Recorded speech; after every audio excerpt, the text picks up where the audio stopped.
Welcome to a meeting of the Town of Barnstable Comprehensive Financial Advisory Committee. Today is January 8th, 2024, and this meeting is being recorded by the Town of Barnstable, and it is broadcast on Channel 18. The agenda is on the town website. Welcome everybody, and we start a new year. So Chuck, if you would call the roll, please. Well, Lillian. Here. Well, I'll go through everybody. Hector, I don't see. Not yet. Jackie, I don't see. No. Wendy, I don't see. Neil? Here. Jim? Yes. Chris? Here. And Chuck is here, so we have a quorum. Quorum. Thank you. We want to welcome Councilor Tamish. He is going to be our liaison from the town council. So if you would like to, we're going to give you a couple of minutes to introduce yourself to our committee, and then we'll tell you who we are before we launch into the topics of discussion. Good evening. As Lily said, my name is Craig Tamish. I am the counselor from Precinct 4, Jim's counselor in Centerville. And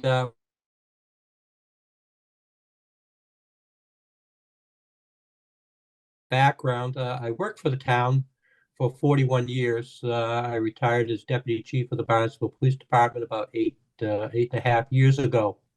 I was deputy chief for 27 years. So I have appeared many times before CFAC in some of its past iterations. And it's be very interesting to be on the other side here for a change.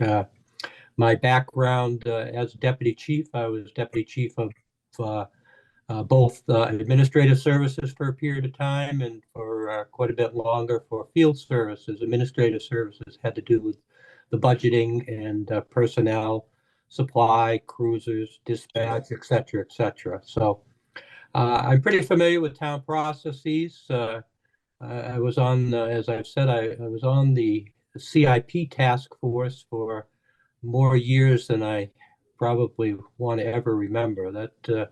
That is quite a job for doing the CIP grading and getting that squared away. So a real quick summary, and I'm glad to be here, and hopefully we'll be able to contribute something as well as bring back to the town council whatever you need and whatever is happening with CFAC. So thank you for that time. Thank you very much for joining us. We're very laid back. So anytime you have any questions or comments, feel free to. Thank you. And we are so happy that you are not a stranger to the budget process. Yeah. So we're going to quickly go through our members, and they're just going to introduce themselves so you'll know who they are. Chris? Chris Lozon, Marston's Mills resident. We've met briefly before, yep. Counselor. I don't know if you remember, but yes. Anyway, that's who I am. Yep. Jim? Hi, how are you, Craig? Jim I'm Sproul, well. Yep. Centerville, Massachusetts, resident since 1990. All our children have gone through the Barnstable Public Schools, and I'm a former member and past president of CFAC. Neil? Good evening, Craig. My name is Neil Kleinfeld. I've been on CFAC for 1 year and 1 month as of today. My background before this was actually marketing and finance, so I have some familiarity with the topics here, and I'm currently retired.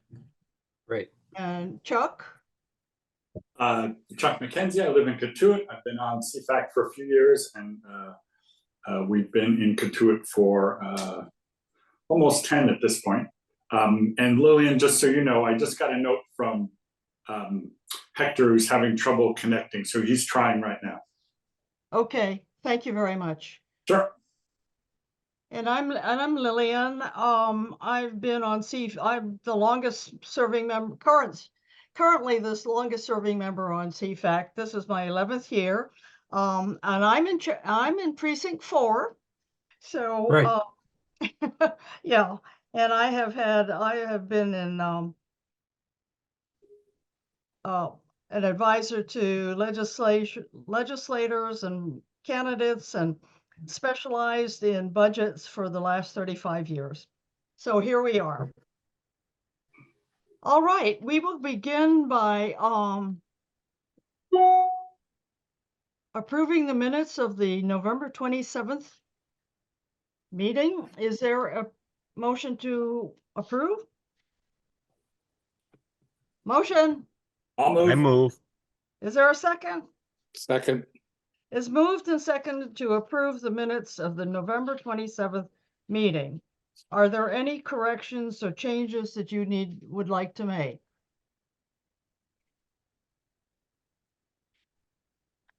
As I told Teresa earlier, she really captures this totally. So with that, Chuck, if you would call the roll for the approval of the minutes. Absolutely. Lillian, Yes. Neil, Yes. Jim, yes, Chris, Yes. and Chuck is yes, so they're approved. Thank you very much. We'll now move into the main focus of tonight's meeting, which is the school department capital fund, capital submissions. And we have the superintendent, Chris Dwelly, Michael Lambros, and I saw somebody else. So it's yours. If you would. Sure, thank you so much. Thank you so much for coming. Oh, it's our pleasure. I'm really happy that I'm your superintendent here in Barnstable, and I'm joined by Chris Dwelly, who is the Deputy Director for School Finance, and Mike Lambros, who is our Director of Facilities. And our capital projects have been proposed largely in all in the facilities department. And Mike will walk through. I know you've had the materials in your packet and are somewhat familiar with them, but Mike will walk through the 15 projects that we've put forward this year. But if I could set the stage, last year we worked with our consulting architects to put together a conditions assessment and a capacity assessment of all of our facilities. So that is the context around which these 15 projects have been prioritized. The report that has been issued is posted on our website and I think has been shared with you as well. There is a synthesis and an overall summary of this report coming to be published very shortly as well. But it is it was a very, very in-depth study of all of the aspects of our operations for our facilities, everything from accessibility to safety, to maintenance, interior, exterior. And then the architects worked with a report from a demographer that we consulted with to take a look at space needs in addition to our overall facilities conditions. And we have a tremendous report with a lot of recommendations around which we've prioritized these 15 projects. So with that, I will turn it over to Mike Lambros to run through those and where we stand in the capital project proposal so far. Thank you. Good evening. Thanks for having me here tonight.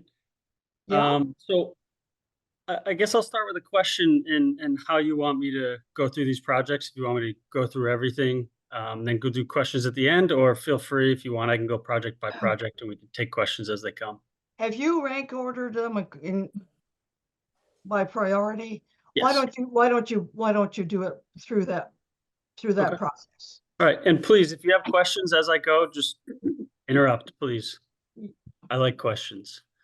So our project number one. We like asking them. Good. So the Barnstable Community Innovation School on Bierce's Way is our first priority project. This is a elevator replacement. We currently have a lift at the school. This is a $900,000 ask.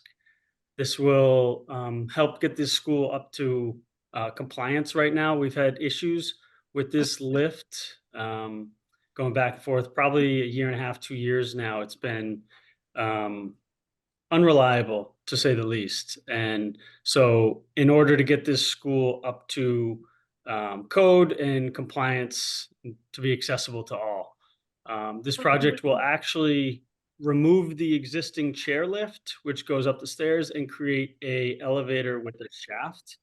Much more reliable, much more Mike, safe. let me just ask you, do you have it on a PowerPoint?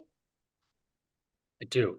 Maybe Gareth could share this, give you a share screen so that we could, it'd be easier for you and for Perfect. us. I like that. Okay, Let me pull it up real quick. thank you. Not a problem.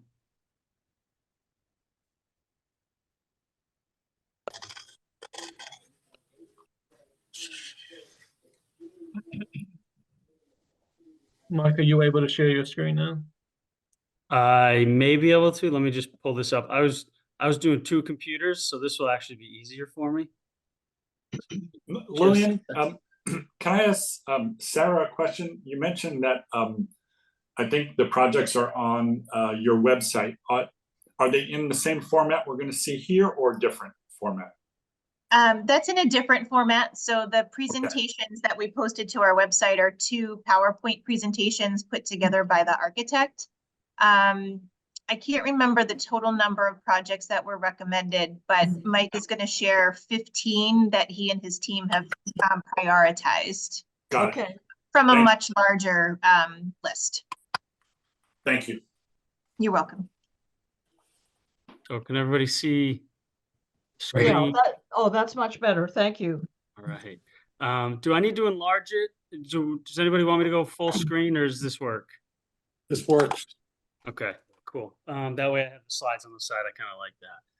So just to touch on what the superintendent just said. So we put forward 39 projects this year, but that was from a list of over 1,000 projects that the facilities condition assessment found from priority 1, 2, and 3. Priority 1 is what we're focusing on now. And this is just a fraction of the priority ones. This is what we deem to be the most important projects at Barnstable Public Schools. So again, I'll jump back into it. As I said, this is an elevator that'll help assist getting to the second floor at the Barnstable Community Innovation School. It's a $900,000 ask. And again, this is replacing a current lift that's been unreliable and difficult to find replacement parts. It's currently down as of today with an actual elevator with a shaft and a closed door and a carriage that goes up and down. So any questions?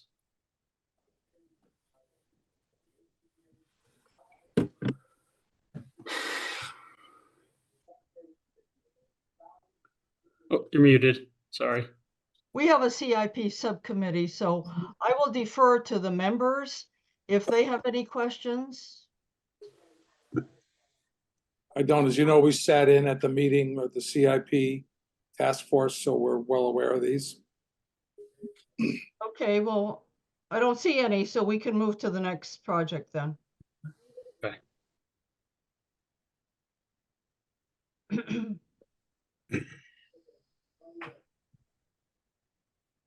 So our next project is playground safety. So you'll see a pattern here. The top projects are based around safety and accessibility, as they should be. So this is a playground safety for all of our K-3 schools. This is a $550,000 ask. The objective to this project is to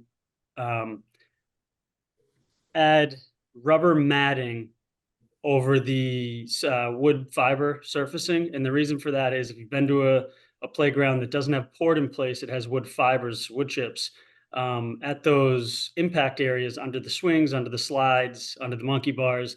The wood chips tend to be pushed aside, creating swales and faller than mandated fall heights. Every piece of equipment has a fall height. So this will help keep the wood chips at a safe fall height and at the recommended fall height to the manufacturer.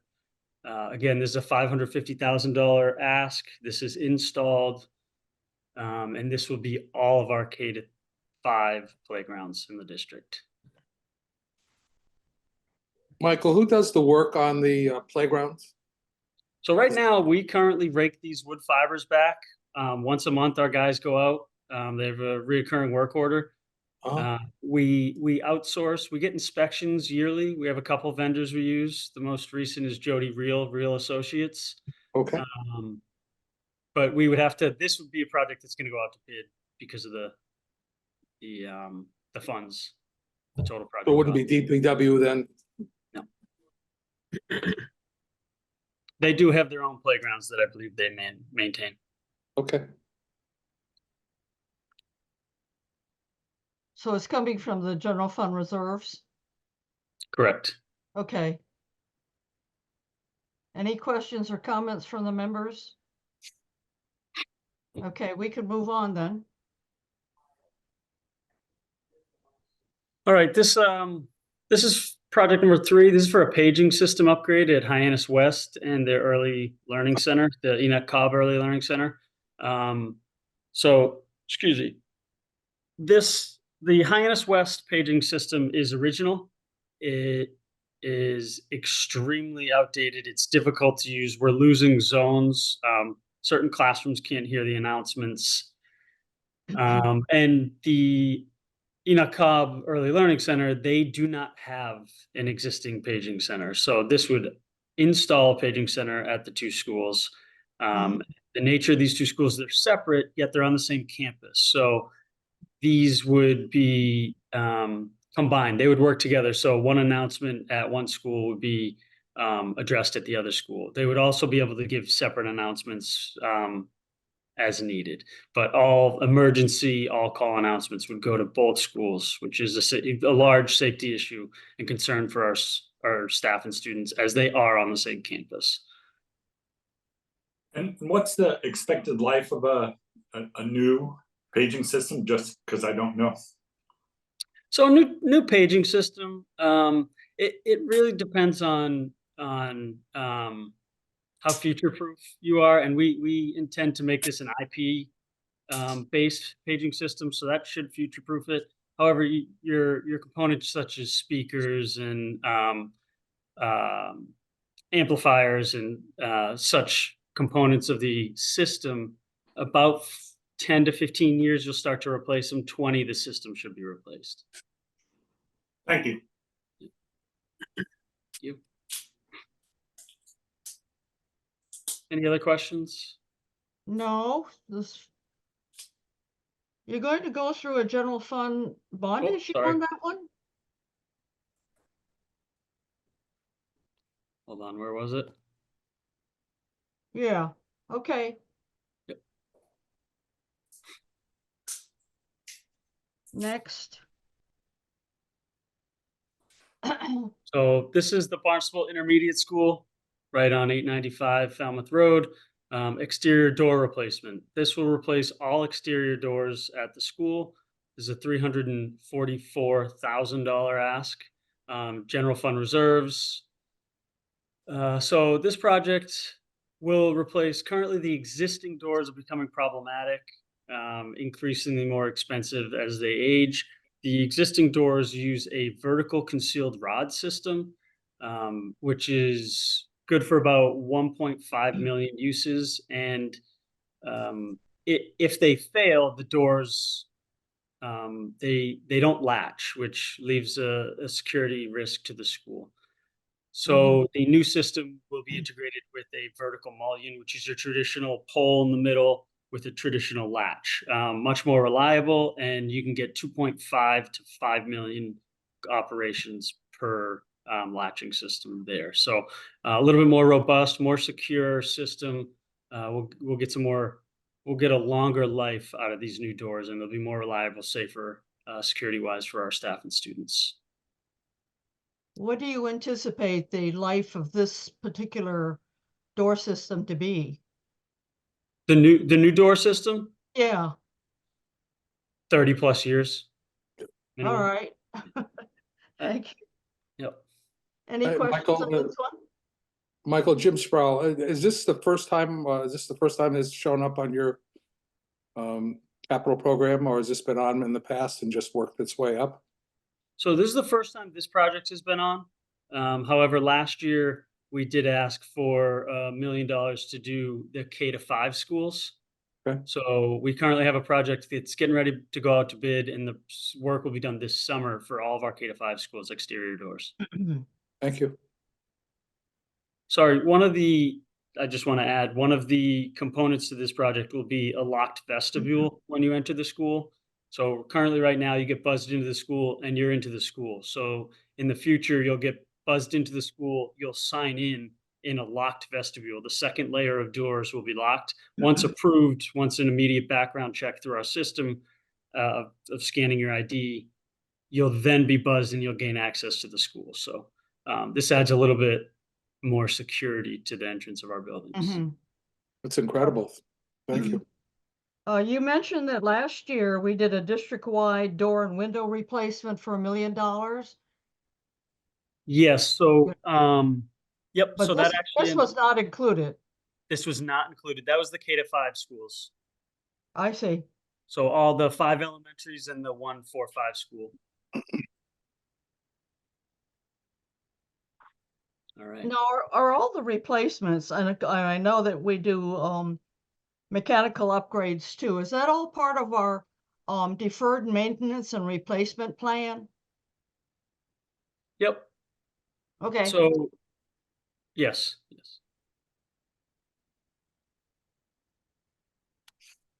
Any questions on this one? Okay, Sorry. ventilator replacement. No, we're Okay. Go. So this is the unit ventilator replacement / chiller swap. This one's a little bit more. If I lose you, please feel free to ask questions. So right now, Barnstable United Elementary School has over 68 unit ventilators. Actually, I think it's 68. Sorry. Those are original to the school, coming up on 30 years, about a 25 to 30-year lifespan. Those are due to be replaced. They're becoming increasingly more problematic. We're having to buy replacement parts. So that alone is justification for the CIP. However, the school was never properly insulated. That school has a 2-pipe system, meaning the chill water and the heat go through the same pipes. You just turn the valves, turn it over to cooling in the summer, turn the valves back, you put hot water through the system. So that means those pipes running through the school should have been insulated for chill water. They were never insulated for chill water. They were only insulated for heat.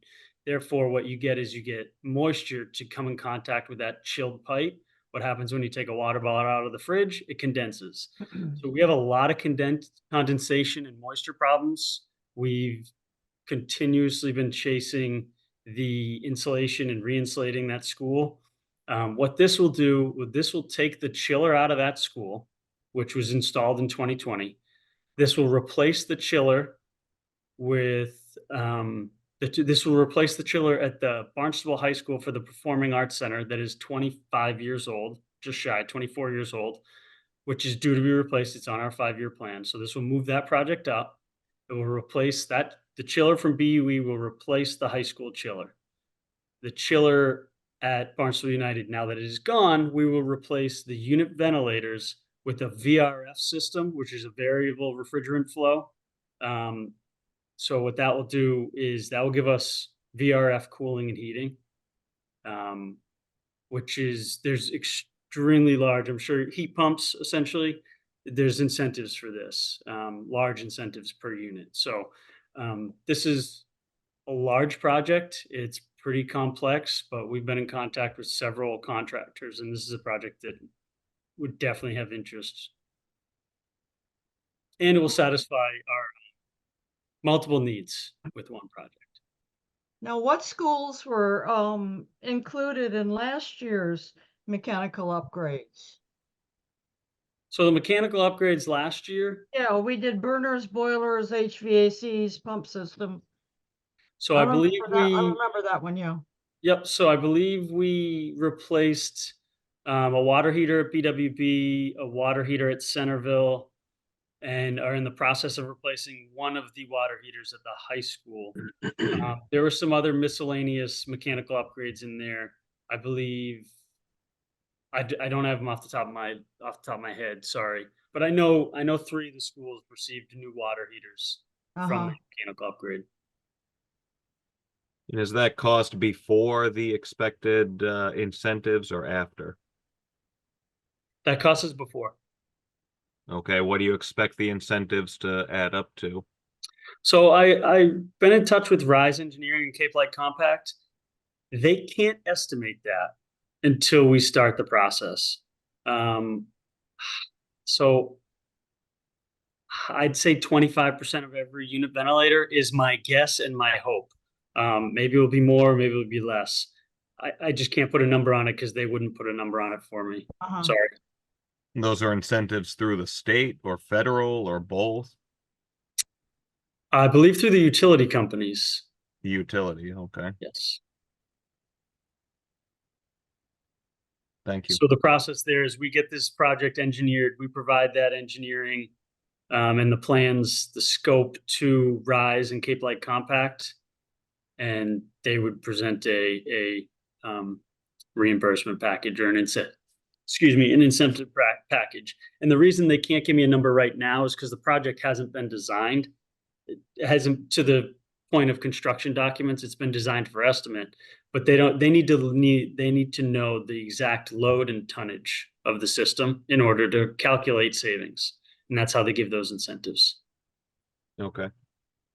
Are there any other schools that we're gonna need to replace the ventilators? Yes, the high school will in the coming years. Uh-huh. Not this year, not next year, probably in the next 3 to 5 years. We recently did Hyannis West, Barnstable, West Barnstable, and Centerville. The next school after this will probably be West Villages and then the high school. It sounds like an unending process. Yeah, with the Yeah. 9 schools, it's just you Yeah, say you're chasing your tail, but it seems like Groundhog Day because you do the same it project, really does, new yeah. buildings. Yeah. Thank you. Any questions or comments on this one? Okay, we can move on to the next. So this is an auditorium RTU replacement for West Villages Elementary, $650,000 ask. The existing RTU, so the rooftop unit that supplies the auditorium there, has a cracked heat exchanger. A heat exchanger replacement is minimum $40,000 just for the heat exchanger. This unit is original to the school, so therefore it makes the most financial sense to replace the entire unit, not just the heat exchanger. So as of right now, the space is not usable in the winter months.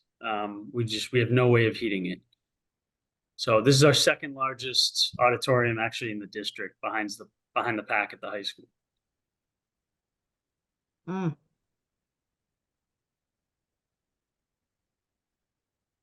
Any questions? How long has it not been operational? So we were able to get through one winter last winter. There's no students out there. They had one performance. We have a 30,000 BTU electric heater that we wired up in there for that performance. Yeah, we keep it running. However, it doesn't keep it at a temperature that's it. I think we can keep it at 60, 62 degrees, which is not warm enough for K to 3 children that are sitting. They're not moving. They're All right. So. You're sitting there with your coats on. Yeah. Comments, questions on this one? Thank you. We can move on. So this next project, school number 7 is a $78,000 ask for 20,000. Sorry. This is a $78,000 ask for 20 additional parking spaces at Hyannis West. If anyone has driven by Hyannis West during the school day, you'll see cars parked up on the grass, and you'll see several cars parked behind that new gas station over in the Star Market. Those cars belong to staff and parents at the Hyannis West Elementary School. Therefore, staff, students, and parents have to walk across the street and to get to work or to go pick up their children. So This ask will allow us to create 20 additional parking spots on the Hyannis West property, which will help with the safety of the staff and students. Excuse me. Is this a new problem that's developed, or has there been a shortage of spots for a long time? There's been a shortage of spots for a while. However, the increasing number of staff, which has gone up due to increased programs in the district, EL teachers, ELL staff and such. So the staff numbers have gone up, which has only increased this need. Okay. As Are you- Star you Markets, gonna- you can't use the lot at all. Is there any other governing factor other than safety crossing the street? Star Market has not said a word yet because we're so far from their building. There's still plenty of spots over there that I know of. We haven't gotten any notice and Okay. nobody's reached out. It's just a safety concern. Gotcha. Are you gonna take the grassed area east of the school building? I'm trying to figure that out. I used to be a reading tutor at West Hyannis, and I can't talking figure about the out where you can find the space. Are you talking about the circle? Yeah, Ideally, we wouldn't. The plan is there are some spots. There is some room to expand the main lot uh-huh, on either side, gain a few, and then actually on the circle loop, there is some on the field side, some space for some more head-in parking. Between the two, we don't think we'll have to touch the circle. However, the circle is there if we need it. But uh-huh. the principal has been adamant. She wants that circle for recess and activities. So she Yeah. doesn't want us to steal that. Thank you. Welcome. We can move on. All right, so this is very similar to the number 2 project. This is the network-based public addressing system at the high school. This is a $757,000 ask. The reason for the extremely large ask for a public addressing system is this school is a monster. It's 440,000 square foot. So the current system is failing. The Bell system has actually failed as of the last 2 weeks. The assistant principal has had to go on every 44 minutes and give an announcement that it's time to switch and move to class, and the bells are ringing. So this is a very much needed system. It's a safety concern because there's sections of the building that cannot hear the announcements, and we've been chasing this problem. The vendors we are currently working with are saying the parts for this system, the amplifiers, they need to be replaced and they can't support them anymore.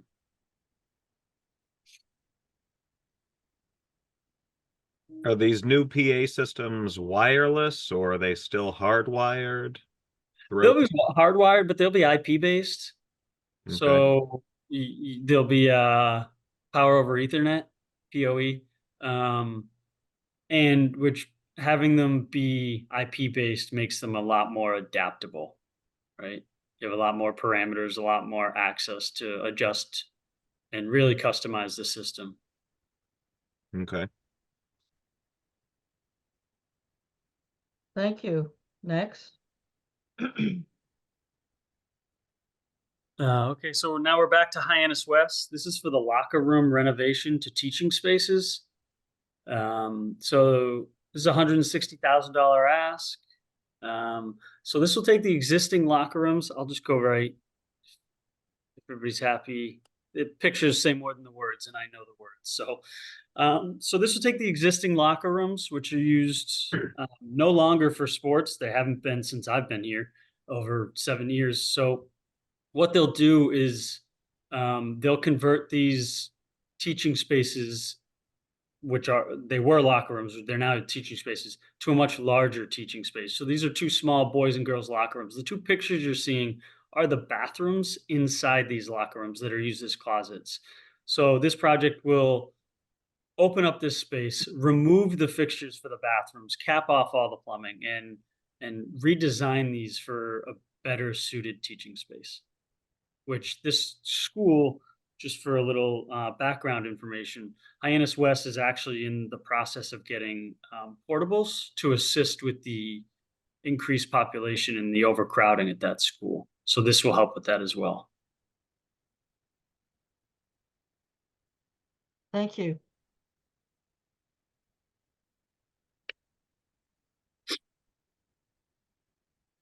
So project number 11 is plumbing fixtures throughout.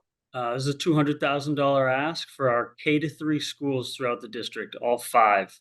The goal of this project will be to replace the plumbing fixtures throughout these schools. This consists of toilets, sinks, floor drains, traps, and backflows.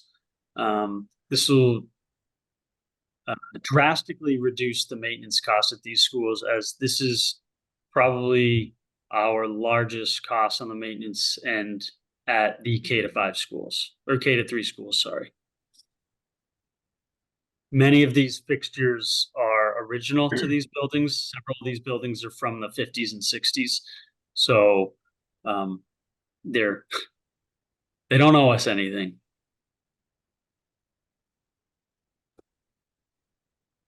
Do you know roughly what the annual maintenance costs are related to these items? No, however, I can get that for you pretty quickly. I can give you a rough estimate. I'd say this year we're over $120,000 already. Really? Plumbing services. That's district-wide. However, these schools have taken the majority of it. Yeah. Okay. Partly so, and let me take a step back and just be completely open. Part of that is because we don't have a plumber. Our plumber retired, so we are outsourcing it this year. But still, they're a large expense. Okay. And is it just because of failures, or is there vandalism, or At these ages, the vandalism it happens, but it's more those are more clogs. The kids shoving stuff down. They don't really have the strength at this age to really rip a toilet off the wall or right? sink. They're only 8 years old. Yeah. They try, but Wow. no, a lot of these fixtures, these old flushometers have rubber gaskets, seals, O-rings, and a lot of the hard water that comes through and rubber dries up and mixed with the hard water that we have. So what will happen is they fail. They don't seat properly. So we have to replace flushometers pretty consistently. These backflows, they have to be rebuilt fairly often. So replacing all these with no-touch flushometers and fixtures is ideal. Okay. How many are we talking about here? You're talking about 5 schools. Yep. So 5 schools. Oh, I don't have How the many total number of toilets and sinks fixtures. do we need? I'm sorry, say that again. I was asking about the number of sinks and toilets that are going to be replaced. Oh man, I don't have a number for you, but for example, I'm just thinking of High West. We have 2 sets of bathrooms for the students, boys and girls. Each set of bathrooms has 1, 2, 3, 8 to each bathroom has 8 to 10 fixtures, so that's 20 per set roughly. And so just at High West is 40. So then you go, it's 5 other schools, and High West is one of the larger, but I'm sorry I don't have that number off the top of my head. Good question. I can get it for you if you'd like. I have a question. How do you select the persons who are going to work on these facilities? What is your process of selecting the bidders? So right now we actually have a RFQ out to bid. And that's so procurement dictates a lot of what we do. The Barnstable County tradesperson list is a vetted list where tradespeople apply. We typically pick off of that list. There's several plumbers on that list. However, we also have to get quotes. Anything over $10,000, we have to get multiple quotes. So our vendors do change. So we have strict guidelines when it comes to procurement and selecting vendors. And those come from the state level. Thank you. Thank you. Thank you. Any other comments? Okay, Oh, there you go. I knew I well, there we are. I'm sorry. I believe that's Hyannis West. Okay.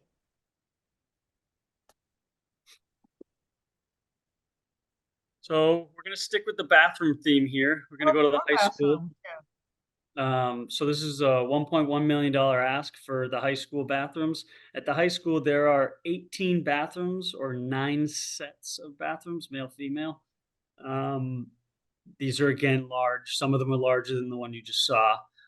So the goal of this project is to remodel the bathrooms at Barnstable High School. This will include demo of the existing bathrooms, fixtures, partitions, and tile work. Let me show you.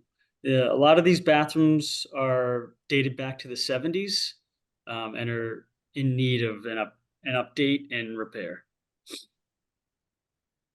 This has been an extremely increasing concern of the staff and students. The student voice year after year has asked for this, and the principal has advocated for them. And it didn't make the cut last year to the CIPs, but it's on our list again, and it made the cut this year thus far.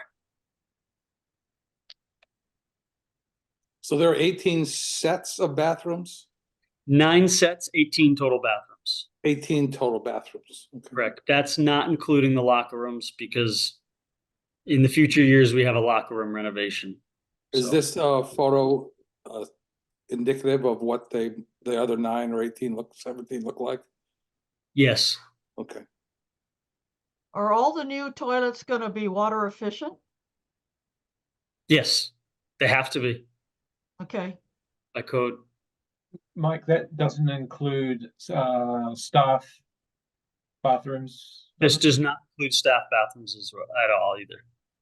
This is the student baths. mm-hmm, Thank you, Gareth. thank you. So that's about 60K, 60,000 a bathroom? Yes. Something along that line, yeah. Hmm. Any other questions or comments? Okay. The last project.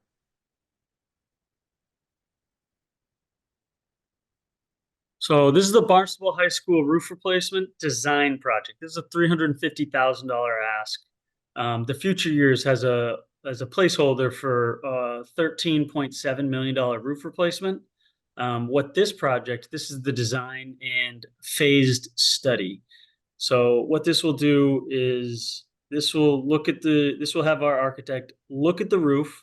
The reason for such a large ask for a study in engineering is the roof at the high school is over 300,000 square feet. The building itself is 440,000. So therefore, this is going to be a multiple year project for the replacement, most likely 4 or 5 years.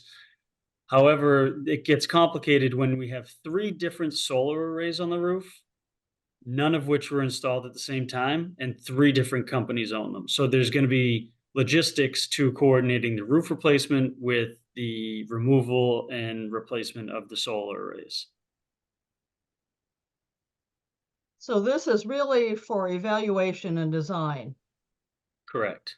Okay, A phased approach to the replacement. right. So that next year you might have a plan to actually replace the roof. Correct. I anticipate next year we would have one. Yep. Yeah. Is the roof multiple different materials, or is it asphalt or rubber or metal? No, it's a PVC roof. The whole thing? Yes. Yes. Yep. Okay. Sorry, I had to think of one of the older sections. Yes. And what was the expected lifespan of that, do you know, prior to the solar installations? So the solar didn't put holes. Well, the solar has added holes because of the people and the birds, but the solar is ballasted, so there are no holes holding that down. It's a ballasted system, so it's just cinder blocks holding it. But the typical roof a PVC roof is typically 20 to 25 years before you have to replace it. Okay. And is We- that what you think would be done again, or would you Yes. look at different materials? Well, we'll leave that up to our architect. We always look at multiple materials for projects, but cost effectiveness for a project of this scale, it's probably going to be the same roof. Okay. And I'm sorry, Michael, did you tell us the estimated total cost to do the roof itself? Yes, as of right now, excuse me, from the facilities condition assessment, it was a $13.7 million estimate. Spread over 4 or 5 years, you said. Multiple years, yep.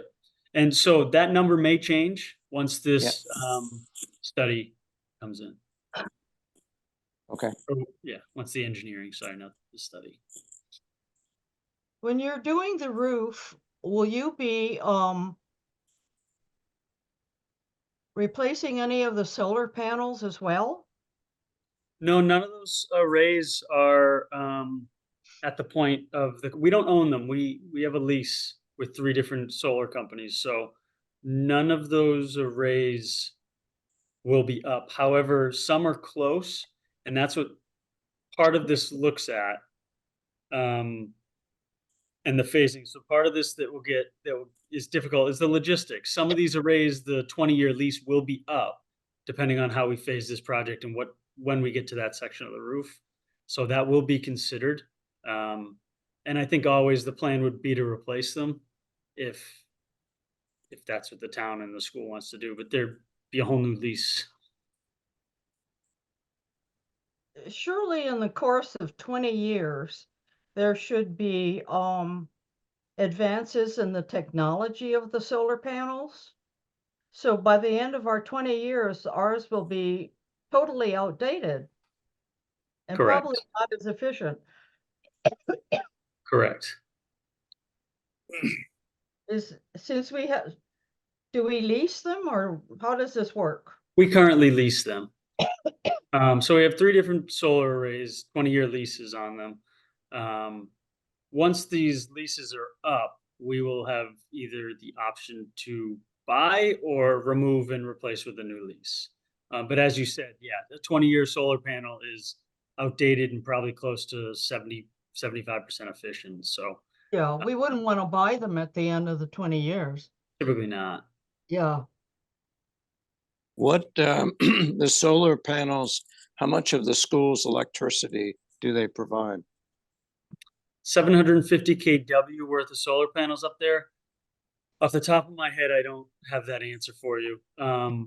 It keeps us at a fixed rate of 18 cents this year, I believe, is our electrical rate. So it is a reduced rate. That's the town's electrical rate, Correct. right? So 750 kilowatts or 750,000 kilowatts, that has to be most of the high school's needs, I would think. Off the top, so I can't tell you off the top of my head. I'm sorry. I don't know the needs. However, I can get that for you if you'd like. But No, it's not crucial. I'm just Okay, just curious. It's, yeah. you know, a multi-year lease, you know, it's just, I would think that it would have to supply most, if not all, of the electricity for the high school. Do you know what the annual lease payments are to the 3 lessors? I do not. I do not. Okay. I wasn't involved in the lease of those solar panels. We just took over the utility bills for the schools this past July. So I'm just coming up to speed with with those leases and the utilities. Mhm. Thank you. Any other questions or comments? Does that conclude the Nope. 15 projects? So there's a picture. There's actually 3 more projects. 3 more Yeah, projects. there's 15. Sorry, we're on 12. That's the high school roof just for the scope. Sorry, I should have, with all that solar talk, I should have switched over to the picture. You can see in this image all the dark roofing. Those are solar panels. All the white, Ah, all the yeah. white is the roofing. and the dark are solar panels. So you can see how spread out they are. Mm-hmm. And the vastness of that roof. So, all right, Thank you. you're welcome. Moving on, the library carpet removal and replacement. So this $63,800 ask is at Barnstable United. This carpet is original to that school. We're coming up on 30 years this year, actually. The carpet has several rips, tears, and it's increasingly more difficult to get the stains out of this carpet. This will be replaced with a resilient low maintenance floor, rubber VCT. We're leaning towards rubber because there's no maintenance with stripper and wax. The largest component of this is during COVID, we had over 120 students in this space spread out eating lunch. So you can imagine 4th and 5th graders eating lunch on a carpet floor. I'm sure they didn't spill anything. No. Thank you. Any questions? Nope. So this is another bathroom renovation. We're going back to Hyannis West. This is $318,000. These bathrooms need a little bit more work when it comes to the actual plumbing. That's why the cost per bathroom is slightly higher than at the high school. The goal of this project is to remodel the bathrooms, including demo the existing bathrooms, fixtures, partitions, and tile work. Again, some of the plumbing fixtures, the drains will need to be addressed with this project, thus the slightly higher cost per bathroom than the high school. Here is one of the bathrooms. So you're doing the K through 3, the Hyannis West, and the high school bathrooms. Correct. The K through 3 is just plumbing fixtures, which Hyannis West is a K through 3. So that school will be removed from the K to 3 project if this project goes through, because the fixtures will be replaced during this project at Hyannis West. I see. Does that make sense?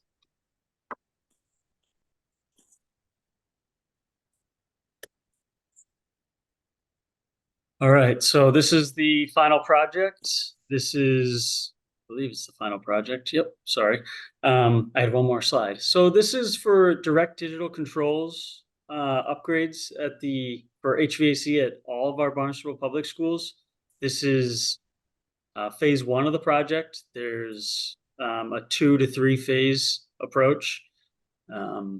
There are incentives for these. Again, it's very similar. They need to know the load calculations in order to tell us what the incentives will be. This is $1 million ask. And what this does is this upgrades all of the unit ventilator, rooftop unit, radiation, all those valves and thermostats right now are pneumatically controlled. So a lot of our schools, those old pneumatic lines are copper on the mains, but they split off and they go through a PVC pipe or hose. And those hoses over time have dried out and cracked, and you have leaks in crawl spaces, behind cinder block walls. And so you're constantly chasing leaks just to make the system operate, because when you don't have air pressure, you don't have control over the temperature in the space. So this will add a much more controlled, comfortable space and efficient. We'll be able to operate the outside air dampers and the hot water valves much more efficiently.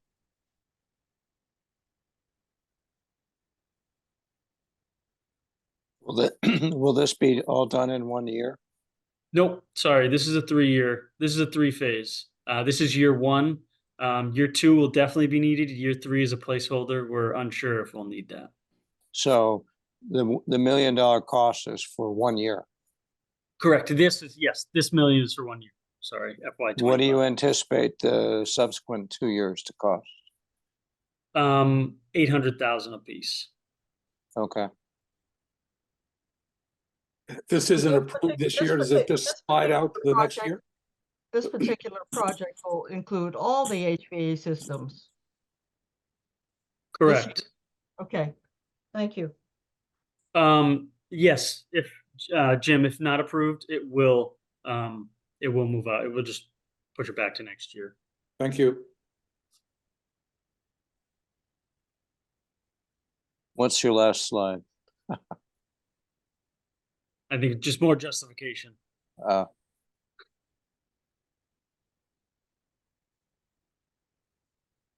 And that's it.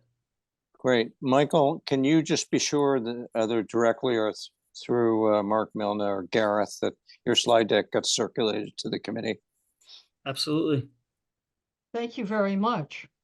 And Um, and Michael, I wasn't here at the outset. What is your position? You work for the schools or for the town? What The is your schools, I'm role? the facilities director for all Barnstable schools. Okay, great. You sound And I like will you're add, very, Michael did an awesome presentation at the CIP task force. He did a great job. yeah, I would say you Thank sound you. extremely knowledgeable. Thank you. Thank you Thank- very much. Lillian, can Yes. I ask a question? If I'm going off the rails, Michael can just say not the right time or place. But having not gone to the CIP discussion, this is my first time hearing all this. The vast majority of these projects seem like they are kind of safety related as they relate to things like facility. And I guess my question is safety security as opposed to infrastructure something that's in the purview of CIP submissions, or is that a separate issue? In other words, you alluded to it on one of the projects where you said there was going to be a locked vestibule. So when people come in, they clear the first door, they pass the screen, then they get lit in. And to me, that's more a security safety as opposed to facility safety. Is that something that's part of this process, or is that something that the school system is comfortable with as it stands? So it's not the top. I'm just interested in the topic in general. And if this isn't the right place, then you can just shut it down. No, I think that's a fair question.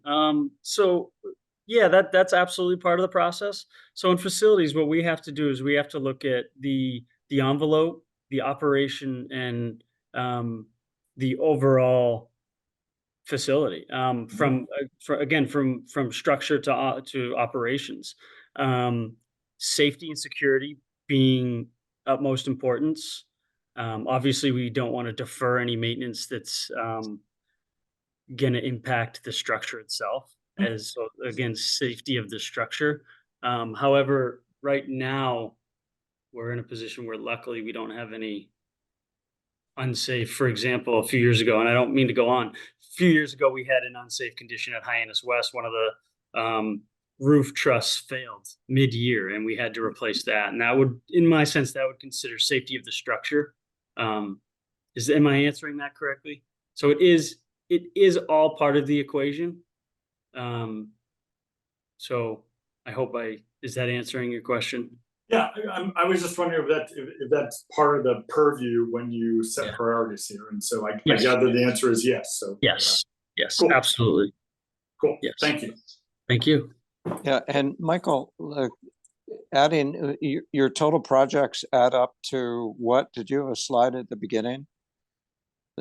I did not. Okay, I believe it was just curious. The 9.5 scale, million 9.5 this year. And how does that compare to the request from last year? If you happen to know offhand. Pretty spot on. I believe we were at 8 million last year. Okay.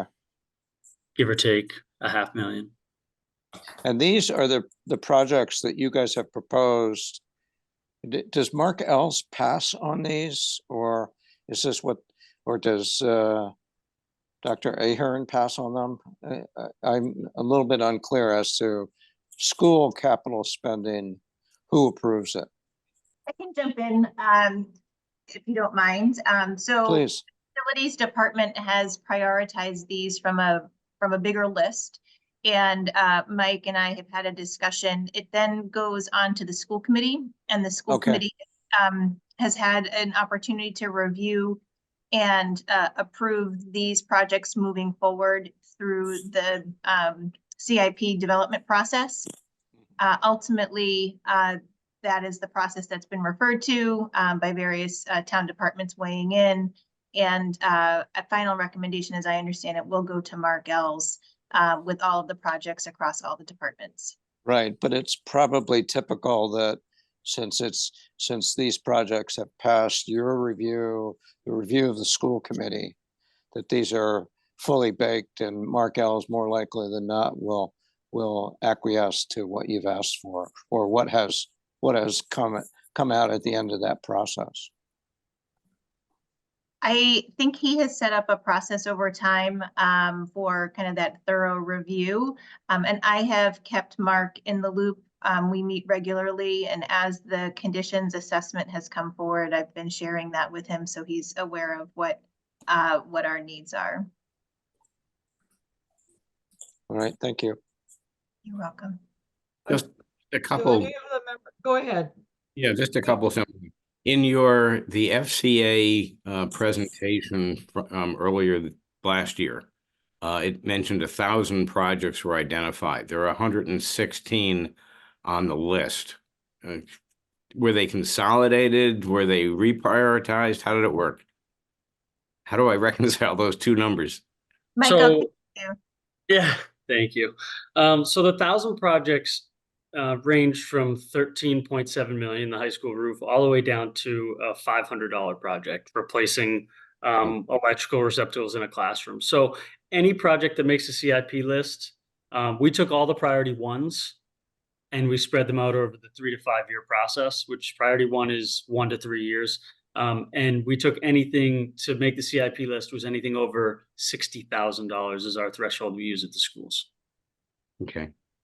The other And then- part of that is that the list that you have for the CIPs tonight is years 1 through 5 needs. I think your evaluation kind of pointed out needs beyond that as well, right? It was a 7-year term? 10. 10. Thank you, Gareth. And I guess the other question would be the submission for the next 5 years totals to about $80 million. So that's about $15-16 million a year. Is that what we should expect to spend for school upkeep from now on? Because it was much lower than that a couple of years ago. Typically, yes. The national average is 2 to 3% of replacement cost. So replacement cost right now for our district at 1 million square feet is roughly $700 to $800 million. So, yeah, 15 million is right where you want to be. Okay. And keep in mind, there was deferred maintenance, so we are playing catch up slightly. That's the reason for the facilities condition assessment. No, I think that's very, very good. I mean, it's probably one of the most valuable physical assets the town keeps up. Yep. Thank you. Thank you. I was really impressed with the projects this year because most of them talk about the conditions and capacity, and there were actually no new projects like you had last year with I think you had a culinary kitchen, and previous years we have added new computer labs and all of that. So this is all really safety, quality, capacity, much needed deferred maintenance. How do you set the scale? How do you set the schedule for the deferred maintenance? You know, roofs, mechanicals, windows. How do you do that? So, priority on what needs to be done. But the way we derived to this final 15 projects is we took every school and gave them their top priority projects of 1 to 8. And then from there, we gave every school's one. We reviewed all of the ones district wide and gave those a 1 through 9 because there's 9 schools. From that, we ended up with 39 projects because not every school had 8 projects. Some had 4, some had 3 because of just the vastness of the school. Like the high school, obviously, for example, 440,000 square feet, 40% of the district, it's going to have the most projects. So therefore, that's how we derived at the end. From that 39, we came down and said, what's our capacity? What can we handle as a department and actually accomplish in a reasonable amount of time? And that's how we came down to these 15.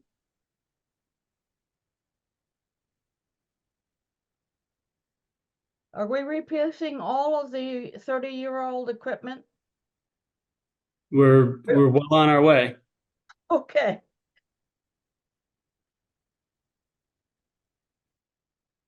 I hope that we replace them before the 30 years are up, because apparently they become not, they don't function very well at the end of their lifetime. Correct. Yeah. Do any members of the committee have any comments or questions of Mike or the superintendent? Or I see Chris is here too. Chris is here. He's, Yeah, Chris is here. Chris Lauzon? No, Chris Dwelly. Dwelly. He's the budget guy. Ah, okay. Yeah. I had one question, Michael. You mentioned, deferred maintenance, leaks, some of the symptoms of the deferred maintenance. You have leaks and other things. So there's costs involved in addressing those issues that don't show up in the CIP budget, obviously. Does anybody track those costs? So we do track them, but that's out of our operating budget. Right. We have a fairly large operating budget. I have a deputy director who handles most of the day-to-day work. So we track trades, but we don't track each individual Right. project. But to the extent you have a lower quantum of deferred maintenance, the costs to chase those various associated problems goes down, I would expect. Oh, absolutely. Yeah. Absolutely. So we're trying to switch the district over from being reactive to proactive with all of our Right. replacements. Right. It's deferred maintenance costs 40% more over time. Right. All in. Yep. Yeah. Well, thank you very much for this wonderful presentation. It gives us a really good idea of what's coming down, and our subcommittee will look at it and write a report. We have two counselors here, so I'm going to ask if they have any comments. Craig, do you have anything you want to say? No, I don't. Very good presentation. Obviously, we're talking a lot of money here. Uh-huh. To Hector's question, the CIP task force obviously will look at all of these and rank and evaluate them also, along with all the town projects. So it's quite a process, to say the least. Yes, it is. Councilor Torkelson, do you have any comments you'd like to make? Can you hear me? Yes. Yeah. Oh, perfect. Okay. I was really impressed with the presentation and the level of detail that was provided. And like Craig was saying, when you start adding it up, obviously that sounds like a scary number. And I am actually curious about the solar panels and, what the electricity gained and whatnot. As a person who owns solar, I'm always interested in that. And I think that's something that would be good for all of us to know if what we're doing is working there. So thank you very much. Thank you for including me tonight. Thank you for joining us. Let me ask Michael, how old are the solar installs? So right now, I believe one solar array is between 15 and 18 years. Another is 15 and one is 12 years on 20 Okay. years. Okay. You mentioned at the beginning of the presentation that another report will be coming out soon. Do you know when, more or less, and where that can be found, if we would be interested? Sure. We have a draft of it now, and it's a synthesized version of the conditions assessment and the capacity assessment. So I anticipate within the next couple of weeks, we'll have that final report. And I'd be happy to forward it directly to you through Mark Milne, but we will post it on our website as well. Okay. Thank you very much. Will that also include the CIP submission for this year, or are they separate? I'm just trying to. They're separate documents and separate presentations, but Mike will forward his presentation from tonight via Mark Milne to you. Okay. Thank Thank you. you. That would be very helpful. Do any members of the committee have any more comments? Well, we want to thank Sarah and Chris and Mike for coming and making this presentation to us. Thank Thanks for you. having us. Thanks for having us. Very much. Thank you, Attention. guys. Thank Bye. you. Thank you. Have a nice evening. Same to you. Okay, moving on our agenda, we have a couple of things. Neil is going to make some comments about the CIP and the possible need for more information and research. Neil, do you want to speak briefly about that? Sure. We actually had our first meeting of the CIP subcommittee last Thursday, just before the town council meeting. And we got, started. We have another meeting coming up on the 8th, 16th. I think we have yet to figure out who's going to do what, and we really don't know what other information we're going to need overall. I think one of the bigger spending areas is water pollution control. So I would kind of propose we might want to speak with them and understand that better. But I'd be open to anyone submitting their ideas. Okay, our next meeting has DPW. So do you want to, why don't I ask Mark to have them address the water pollution control as well? That'd be fine. I have a feeling that Or do you want to do it separately? it doesn't really make any difference. I think it's DPW, as I understand it, is also going to be addressing CWMP during the same meeting. Yes, It could be a long meeting. it will. Do you want to divide it up and have water pollution control in February? Yeah, that would work for us from a timing point of view. Okay. On the other hand, it is only one major project that for like $39 million that would probably be the area of getting smart on. I don't know. What do you think, Hector? I think we might want to divide it up. Okay, why don't we do that? And I will email Mark and have him do the water pollution control in February. I've received an email from Wendy this evening. She regrettably must resign from CFAC. And so Sorry. yes, which she has some family business that she really needs to take care of. And we will miss her, and she has been a big benefit to us. But that leaves the CIP subcommittee a little short-handed. And less diverse than it was before. It's all male now. It's okay. We know that you're capable, even without our help. Why, thank you. You're welcome. So I have offered the help of any of the others of us who are on the operating to help you if you need it. So you have this Hector, Neil, and Jim are the current members of the CIP subcommittee.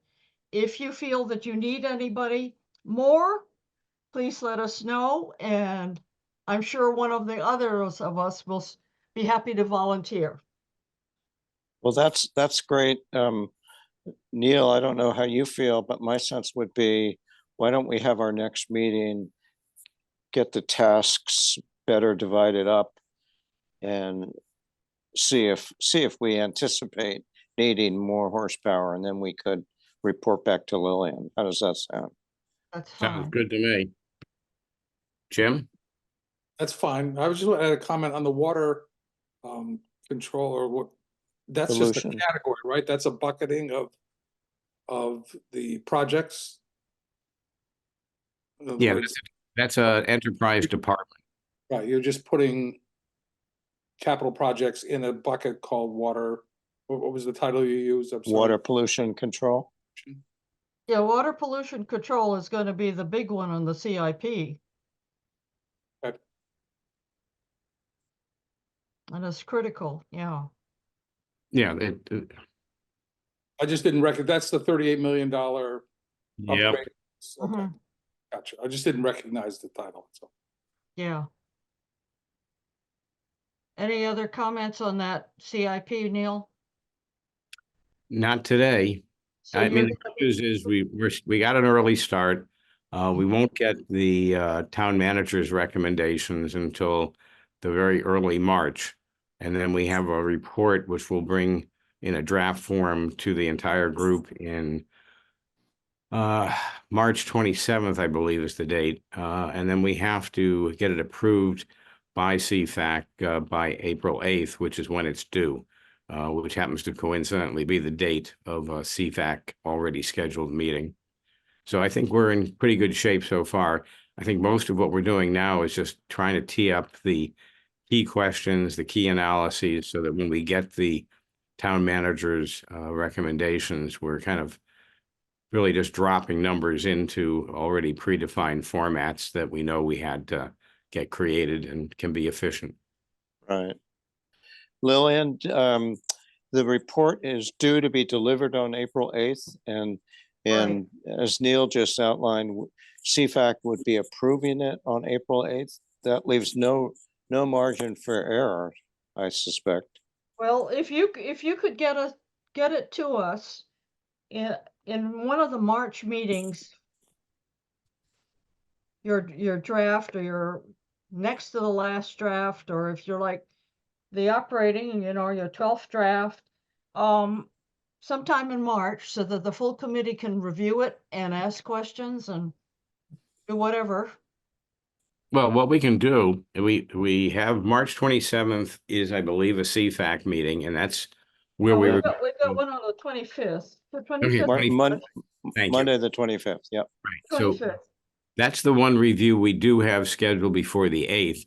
I think we could, if the group is okay with it, we won't have a semi-final draft until the 25th, probably, given we'll only get the data, assuming it's on time, on March 4th.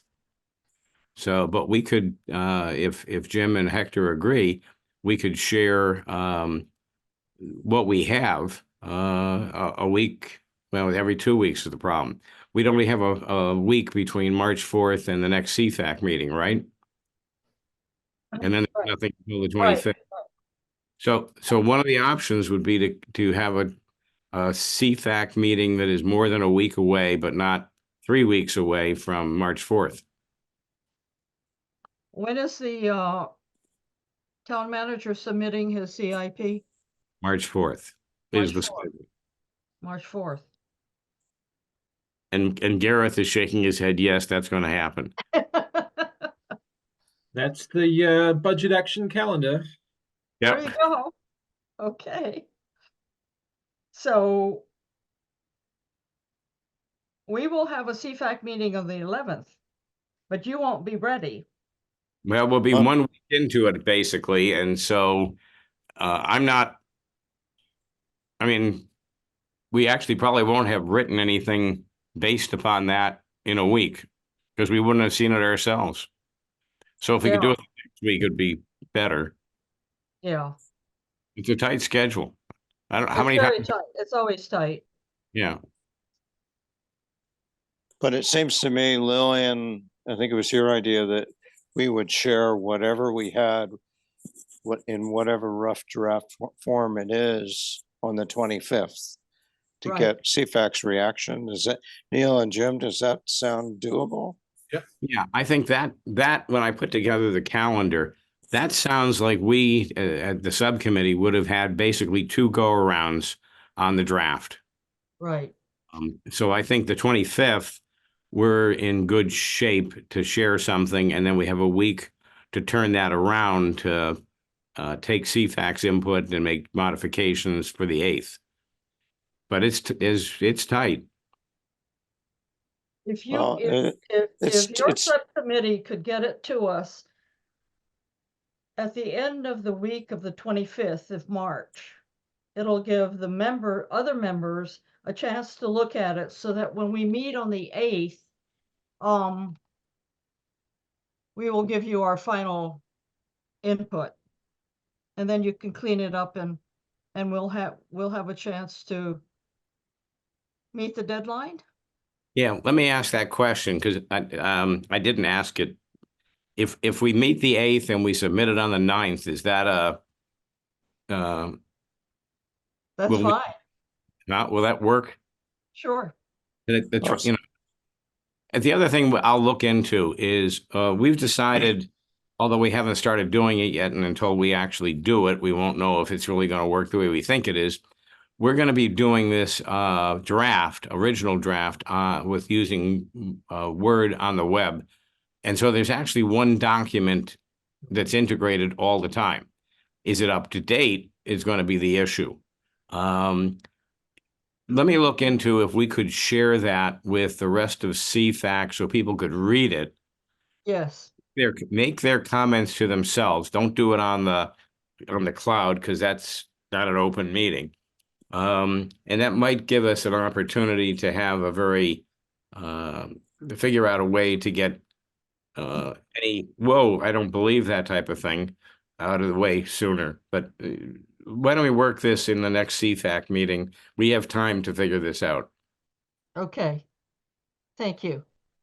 I do have a question for Gareth though, and that is, when does when will he guarantee, or when does he think the submissions will be final? I have the December 12th, but I know that at the task force meeting, there were a couple changes that were made. And I'm just trying to figure out when, because a lot of what's going into the report is what we submitted. And so getting those numbers right is important. And if we can do that well before the town manager's recommendations will be a step up. Do you have a date when you think that'll be possible? Okay, so we're currently going through meetings with the town manager and departments reviewing the CIPs. And to a certain extent, we're able to look at preliminary scoring from the task force. As we're going through that process, the town manager is making kind of minor adjustments to submissions. We're looking at perhaps breaking out things into multiple years or changing design costs and construction costs from one year to the next. Not much is changing now. We're kind of starting to really lock down that final submission list. But in saying that, I believe the last of our meetings will be done by the end of next week. So I don't imagine there'd be much more adjustments to the submissions and those numbers. So I can send you out a revised list after tomorrow probably, and it'll be fairly accurate. I could wait until it's very accurate if I mean, given the schedule just laid, if we can get by the end of the month, the final, that would be good. Just to be clear, that's not the town manager's recommended project. No. It's purely just the submissions. Right. It's how much was the 5 years, you know, how much does it add up to for the submission for 2025, which is currently $280 million. I just want to get those numbers exactly right so there's not a mix up, you know, later on between our numbers and the real numbers. Yeah, as the person that's putting the budget books together, I can understand your frustration there. Yeah, I learned last year. The numbers change, but oh, you know, do they ever? Thank you. Thank you. Okay, we have, Jim wants to bring up an issue that came up during the town council meeting last Thursday. It was about errors in the tax bill. Jim, you wanna, Sure, I'll be brief about it. I was watching the town council meeting, and there was a resident that spoke about issues she was having in her tax bill and abatements requested. And Mark did a wonderful job, as always, describing what the issue was, what caused it, the low percentage that something like this would even happen. But I just didn't know if it was worth, I didn't quite get there was a comment made about there was an error that affected a small group of people, a known error. And I didn't know if anyone on this committee know anything about it, or if there's something we should talk to Mark about in the future to see if there's anything that we should be aware of, because it came up because we're out and about in the community, and somebody approached me about it. So, and I didn't, thank goodness I had watched the presentation, so I had a reply. But I just thought I would open that up. Discussion. So I was in the meeting, Jim, and I heard not only the woman, Cheryl, somebody, Cheryl but Powell. Powell, exactly right. Yes. And so what Mark did do a masterful job in basically balancing her comments by saying that there's only a small percentage of people who were affected by the error. And Mark also said there's only a very small percentage of people who even file for abatements. But what struck me, and it probably struck you, Jim, is that this woman has been trying to get the error corrected for a year and a half. I gather she paid the correct amount, not the erroneous overbilled amount, and then was charged interest. So this is a problem that she's been fighting and going to town hall and talking to the assessor and whomever, and wasn't getting satisfaction. So it strikes me that that's the issue that we talk about. It's not the fact that there are very few abatement recommendations and very few errors. It's the fact that this has been persistent and she wasn't able to get it fixed. So I think it's worth, talking in the next meeting, just putting it on the agenda and having Mark Milne sort of walk us through it.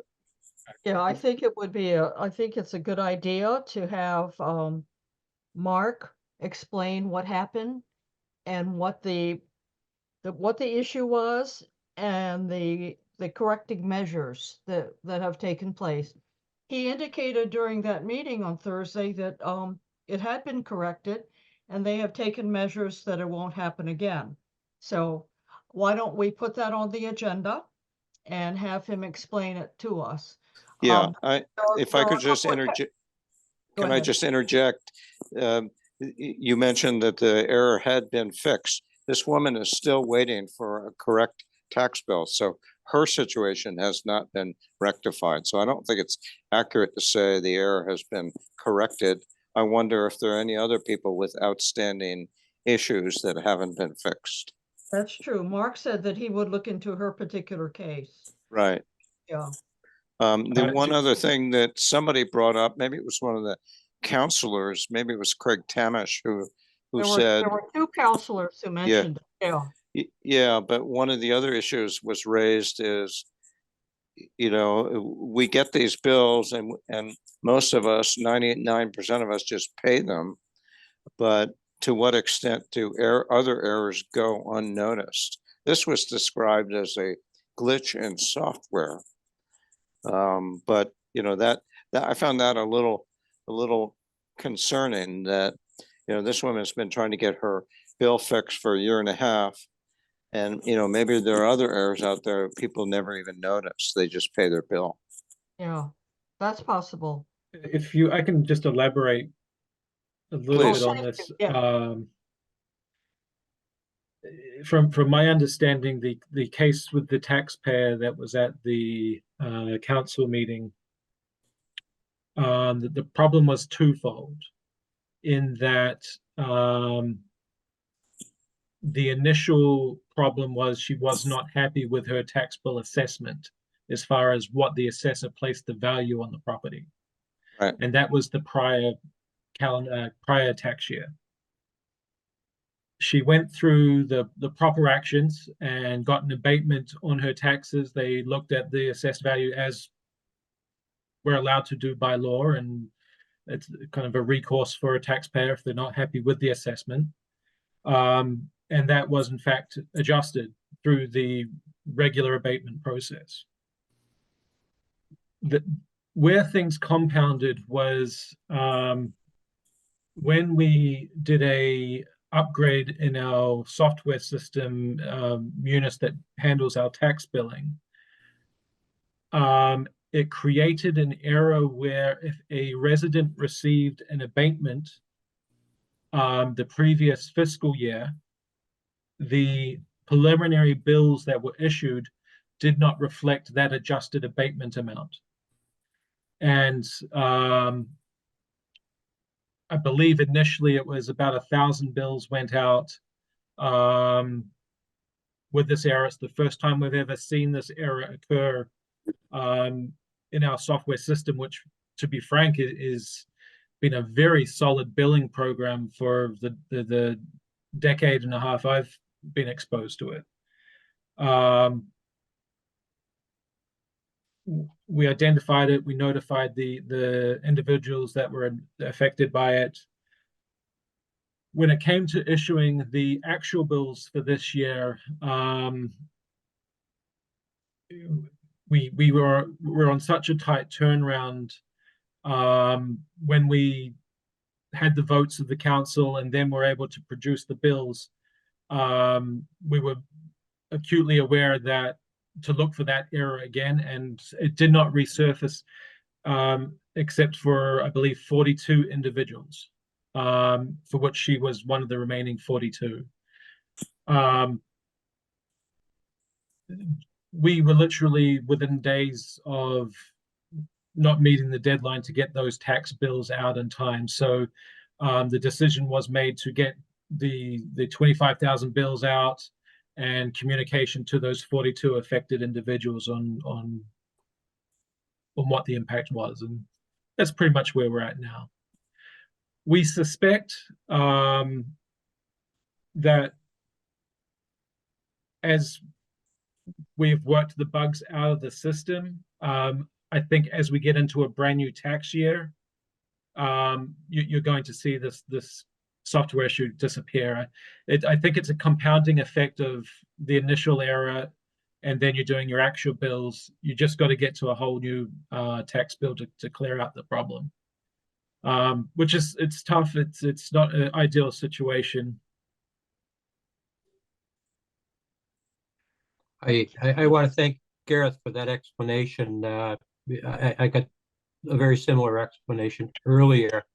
I attended the Board of Assessors meeting immediately prior to this meeting, and an interesting statistic that the assessor gave was that there were approximately 475 requests for abatement, which is about 1.5% of the properties that were assessed and billed, and of those they gave abatements in 72%. So in one respect, if you look at it, 98.5% roughly of the bills were correct. So, you know, there were some error made with the coding on the software, but they have since corrected, as Gareth said, and hopefully they've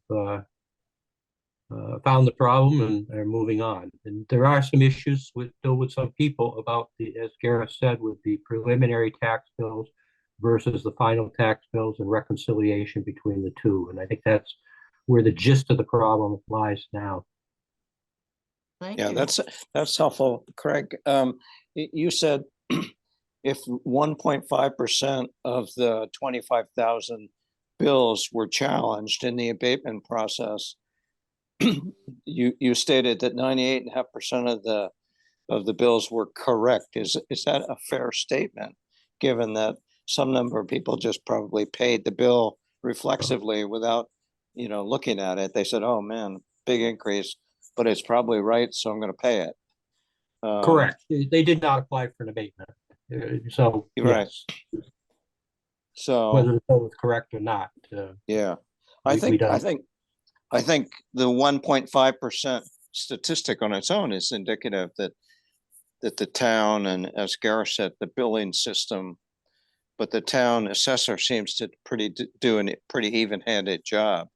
But I think it's as we said earlier, I think it's worth Lillian putting the tax bill issue on the agenda for a future meeting, maybe in a couple of meetings from now after we get through the CIP stuff and Sure. and to talk about it. Do you all want to have Lane Partridge come? The assessor? Yes, absolutely. On Okay. So we'll let you get the CIP squared away, and then we'll have this issue, if that's okay. maybe sometime after budget season. Doesn't have to be done Yeah. right away. So after the budget season, might be a topic of conversation. It Right. might be something thank you're you for- interested in bringing thank you up for kind bringing of it as up, that so- second bill is coming out. The initial billing's coming out for FY25. Thank you for that what's the explanation. timing for that, Gareth? When do we put those out? It's summer, isn't it summer? Yeah, right around June, I think. Yeah, so maybe later on in April or early May. Lillian, Yeah. maybe we ought to have a conversation about it and then have a Partridge in at the subsequent meeting, do you think? We could do that, Yeah, except for the Um, fact that in April and May, we've got the operating budget we need to work on. So we'll sandwich it in toward Yeah. the end of, yeah. maybe you could talk about it with Mark Millman and get his suggestions as to timing. Gareth, I do have one other question. So at the two town council meetings ago, there was the discussion and a vote by the councilors on the residential exemption. And that exemption was increased to 25%. Do I have that correctly? Correct? We do. With that exemption comes into effect with next year's tax bills, does it not? Or fiscal 25? Fiscal Uh, 25. Fiscal 25. No, So it's the 24. bills 24. were, 24. No, now. The bills that you just So received, it should be reflect reflected the in the 25%. actuals that you just received. right? so, all right. It's That was my already there. question. You'll notice that the residential exemption went up to, I believe it was roughly 252,000. Yeah. From, I believe it was 161 maybe. Right. Yeah, So that is reflected in the new assessments. okay. Uh, I didn't see that. I looked the day or two after I got my bill, I looked online to see what my assessment was, and it was last year's assessment. It's probably been updated since then. It has. In Okay, the last few days, And yes. it does Yeah. reflect the 25%. okay. Okay. All right, thanks. That's just point of understanding for me. You can rest assured. Is there any other business to come before this meeting? Not hearing any. Do I have a motion to adjourn? I move. Second, Who seconded it? Jim? Jim. It's been moved and seconded to adjourn. Chuck? All righty, Lillian, Yes? Hector, Yes. Jackie, Yes. Neil, Yes. Jim, Yes. Chris, Yes. and Chuck says heck yes, so we're good.